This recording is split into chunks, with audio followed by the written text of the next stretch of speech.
इस चार्ट के ज़रिए कमाल की साइकोलॉजी समझने की कोशिश करेंगे कि किस तरीके से ट्रैप क्रिएट होता है और उसमें एक शानदार सा मूव होता है। यूजुअली जिस डायरेक्शन में आप ज़्यादा सोचते रहते हो ना, मार्केट ठीक उल्टा चलता है उसके। आप देखेंगे हमारे सामने जो चार्ट दिया हुआ है, निफ्टी का चार्ट है। इसमें आपको दिखेगा कि इसके प्रायर में प्राइस ऊपर जा रहा है, नीचे आ रहा है, ऊपर जा रहा है, नीचे आ रहा है, ऊपर जा रहा है, नीचे आ रहा है। तो ये प्राइस हमारा दिया हुआ है ना, लगभग लगभग इसी एक रेंज में अटका हुआ है। एक रेंज हो जा रहा है 669, 2 बार गया इसी जगह से सेलिंग लेकर ये आ गया है इस पर्टिकुलर जगह पे। और ये डाउन साइड भी लगभग लगभग यही सेम जोन था जहां पे ये 411 इस जगह पे ये रुक रहा था। अब प्रीवियस डे जो था वहां पे इस 411 के जोन के पास आया था और इसी पर्टिकुलर जगह पे रिजेक्शन लेके फिर ऊपर की तरफ चला गया था, एक मूव इसने शो कर दिया था। उसके बाद यहाँ पे भी जो सेल होने का जोन है, पहले यहाँ पे सेल हुआ था, फिर उसके बाद यहाँ से सेल होना स्टार्ट हुआ, फिर इस जगह से सेल होना शुरू हुआ। तो 568 का है, अच्छा खासा यहाँ पे पॉइंट है, मतलब 150 पॉइंट का हमारे पास टारगेट मेरे को अपसाइड में यहाँ पे नजर आ रहा है। लेकिन क्या अब हम मुझे ये सोचना चाहिए कि ये पूरा का पूरा जो स्विंग लो दिया है, इस लो को जब तोड़ा है, आज प्राइस नीचे खुला है, तो इससे सीधा सीधा नीचे जाना चाहिए। एक नॉर्मल सी लॉजिक है, हर आदमी इसी चीज को सोचेगा। हर कोई सोचेगा, आप भी अगर मार्केट में होंगे तो यही बात सोचेंगे कि अब जब सारे स्विंग को तोड़ के नीचे दिया है क्लोजिंग, पहला कैंडल बना है, इसकी क्लोजिंग यहाँ पे हुआ है, तो प्राइस जो मेरा होगा वो फॉल करके यहाँ से नीचे जाना चाहिए। बट बिलीव मी, हर बार ये बात है वो ट्रू नहीं होता है कि जो लो है स्विंग को तोड़ा है उसके नीचे की तरफ फॉल करता हुआ चला जाएगा। इसके लिए क्या करना पड़ेगा, थोड़ा वेट करना पड़ेगा प्राइस के अनफोल्ड होने का कि प्राइस एक्चुअली शो कैसे कर रहा है यहाँ पे। तो देखेंगे कि पहला ही जो कैंडल बना है यहाँ पे ऊपर की तरफ जाना स्टार्ट कर गया। तो अब इसमें समझिए बात को कि प्राइस का जो ओपनिंग हुआ था एक गैप के साथ ओपनिंग हुआ था और उसमें फर्स्ट 5 मिनट के कैंडल के हाई को ब्रीच कर दिया, तोड़ दिया है। लेकिन ये जो फर्स्ट 5 मिनट का जो हाई दिया उस कैंडल को तोड़ा है, और साथ ही साथ इस कैंडल की जो साइज है उसके रिस्पेक्ट में इसका साइज ज्यादा है, बट स्टिल हमें इस पे फेथ नहीं करना है कि यहाँ से आएगा और एक ही बार में ऊपर की तरफ चलता चला जाएगा, क्योंकि स्विंग को तोड़ के नीचे की तरफ गया है। मुझे ये देखना है कि अब जो इसका लो हो रहा है, क्या इसको ये प्रोटेक्ट कर पा रहा है, क्या जो नीचे इसका लो बन रहा है इस लो को ये रोक पा रहा है या नहीं रोक पा रहा है। ये ऊपर जाएगा कितना, इसमें कोई स्ट्रेंथ नहीं, अभी यहीं से गया है। तो अगर ये स्लिप करके इस जगह पे फिर से पहुंचता है इस पर्टिकुलर जगह पे और यहाँ पे रोक पाता है, बिकॉज ये फॉल करते हुए आ रहा है ना, बैक साइड में देखेंगे ये गिरते हुए आया है, ये एक बार तेजी से गिरते हुए आया है।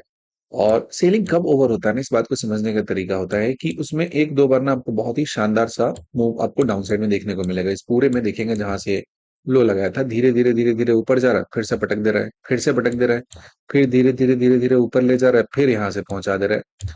और इसमें जो लास्ट लेग गिराया है ये तो बहुत तेजी में गिराया है, 579 से 400 पहुंचा दिया, 150 पॉइंट बहुत तेजी से लाया पहुंचाया नीचे की तरफ।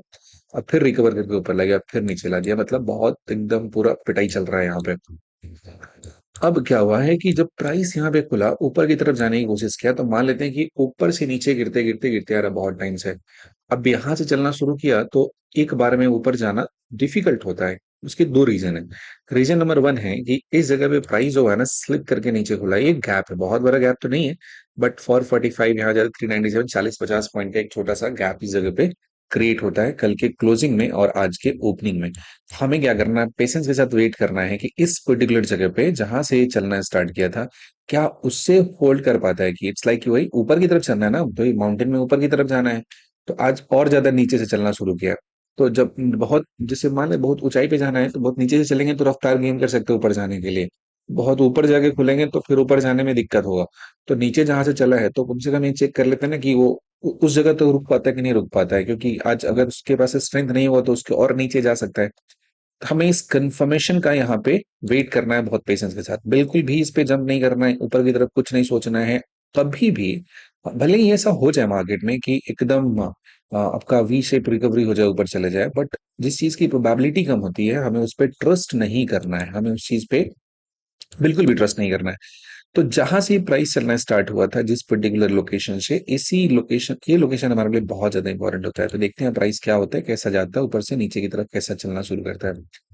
एग्जैक्टली देखिए कि प्राइस यहां से गया, एक बार तो इस गैप में पहुंचा है। कि ध्यान रखना गैप को कभी भी एक बार में एक झटके में क्रॉस करना मुश्किल है, वहां से नहीं जा सकता है। लेकिन फिर से प्राइस आता है और जो इसका लो था यहाँ से फिर से बाइंग स्टार्ट हो गया, मतलब ये गया था, एक बार धक्का लगाया, ऊपर जाने की कोशिश किया, लेकिन उसके बाद जो ये आपका नीचे जो रेड कैंडल बनाया ना, ये बहुत बड़ा स्टोरी कहता है। ये जो रेड कैंडल है ना, इसमें कोई भी बहुत ज्यादा एग्रेशन नहीं है इस रेड कैंडल में। ये बहुत छोटा सा रेड कैंडल दिया है, दोनों साइड इसमें विक बना हुआ है, ये भी है बहुत स्मॉल साइज्ड कैंडल दिया हुआ है। और ये कैंडल भी दिया है, ये मॉडरेट साइज का ही कैंडल दिया हुआ है, तीन बना और उसके बाद फिर से ये बन गया, यहाँ पे ग्रीन बन गया। अगर डाउन साइड में इसको स्ट्रॉन्ग फॉल करना होता, तो अगर ऐसा छोटा छोटा कैंडल अगर बन रहा है, तो कम से कम आधे घंटे तक ये कैंडल का फॉर्मेशन इस डायरेक्शन में करते रहता। और अगर लार्ज साइज कैंडल बनता तो तुरंत में दो कैंडल में ही नीचे की तरफ पहुंचा देता। तो इस जगह पे ये जो कैंडल बन रहा है वो तो बना छोटा छोटा, जिसके अकॉर्डिंग जो कैंडल है काफी ड्यूरेशन तक बनते रहना चाहिए था। लेकिन ये जो छोटा छोटा कैंडल का फॉर्मेशन हो रहा है वो ज्यादा देर तक नहीं बना, सिर्फ 15 मिनट के बाद ही यहाँ पे ग्रीन कैंडल का फॉर्मेशन कर दिया। तो यानी कि हम ये समझेंगे कि कहीं ना कहीं इसमें अपसाइड जाने की काबिलियत है, depending on this candle size, कि ये जो छोटे छोटे कैंडल्स बनते हैं इसी लो के पास जाके ग्रीन बना दिया, यानी कि फिर से जहां से इसका बाइंग स्टार्ट हुआ था उसी जगह पे बाइंग स्टार्ट हुआ।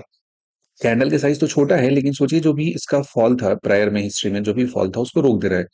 यहाँ पे जो चलते हुए आया था और आज इस प्यूरे का लो तोड़ के नीचे आया था, उस पे कैंडल ने रोक दिया था, फिर इस जगह पे गया था, इसको रोक दिया। यानी कि आज ये कुछ मूड में है इस जगह पे आने के लिए। अब ध्यान से देखिए, कैंडल क्लोज हो चुका है और जस्ट प्रायर जो इसका हमारा जहां से स्विंग हाई लगाकर ये नीचे की तरफ गिरना स्टार्ट हुआ था, ये 565 था। तो एक बार तो इस समिट पे जाने की कोशिश करेगा, इसके बाद जो सेकंड टारगेट होता है जहां पे एकदम ऊपर से जाके स्लिप किया था, उस जगह तक जाने की ये कोशिश करेगा। तो इस जगह पे पहुंचने की कोशिश जब इसकी होगी, तो इस कोशिश में क्या होता है कि ये जो फर्स्ट कैंडल का फॉर्मेशन यहाँ पे होता है, this is a very first strong green candle यहाँ पे ये फॉर्म हो रहा है। तो यहाँ से हम लोग क्या करेंगे, एक लॉन्ग ट्रेड का प्लान करेंगे इस जगह पे, इस पर्टिकुलर जगह पे एंट्री अपना देखेंगे, जिसका स्टॉप लॉस होगा जो प्रीवियस स्विंग था उसके जस्ट नीचे करेंगे यहाँ पे छोटा सा। और टारगेट कम से कम हमारा होगा जो इस जगह से पहली बार स्लिप करना गया था, ये दो दो स्लिपिंग का पॉइंट है, यहाँ पे दो जगह से गिरने की पॉसिबिलिटी है। तो यहाँ से यहाँ तक तो इसको आना चाहिए, एक अटेम्प्ट देगा तो ठीक है। तो इसमें अगर आप देखेंगे तो रिस्क रिवार्ड अच्छा है, 1:4 है। और जब इस पर्टिकुलर जगह पे चल रहा होगा ना, तो अगेन जब ऑप्शन का चार्ट देखोगे तो ऑप्शन के चार्ट पे जो हमारा प्रीमियम होगा किसका, कॉल का प्रीमियम होगा, वो ऑलमोस्ट मेल्ट होकर स्टेबल हो चुका होगा ठीक ठाक। जैसे यहाँ पे दिया हुआ 23,411 दिया हुआ, इस पॉइंट तक ये स्टेबल हो जाएगा अच्छे तरीके से। दूसरा पॉइंट, इस ट्रेड के पीछे एक और लॉजिक है कि जो 500 का जोन है इसका, ये 500 का जोन होता है इस जगह पे, इस जोन के पीछे देखेंगे प्राइस बहुत टाइम तक होल्ड कर रहा है।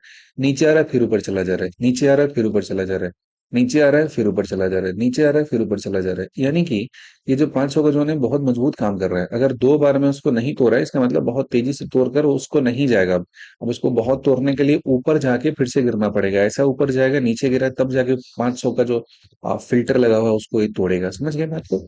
चलिए देखते हैं फर्दर प्राइस से कैसे अनफोल्ड होता है यहाँ से। तो ये प्राइस चलना स्टार्ट करता है, धीरे धीरे धीरे धीरे धीरे धीरे जाता है। यहाँ पे गैप था तो इस गैप के पास थोड़ा टाइम प्राइस यहाँ पे कोशिश करेगा, हर्डल लेगा ऊपर जाने में, बिकॉज गैप उतना आसानी से टूटता नहीं है। देन स्लोली स्लोली स्लोली जाएगा, बिकॉज इसको 500 को तोड़ना है अगर नीचे की तरफ, तो ठीक ठाक डिस्टेंस ऊपर जाकर नीचे की तरफ इसको फॉल दिखाना पड़ेगा।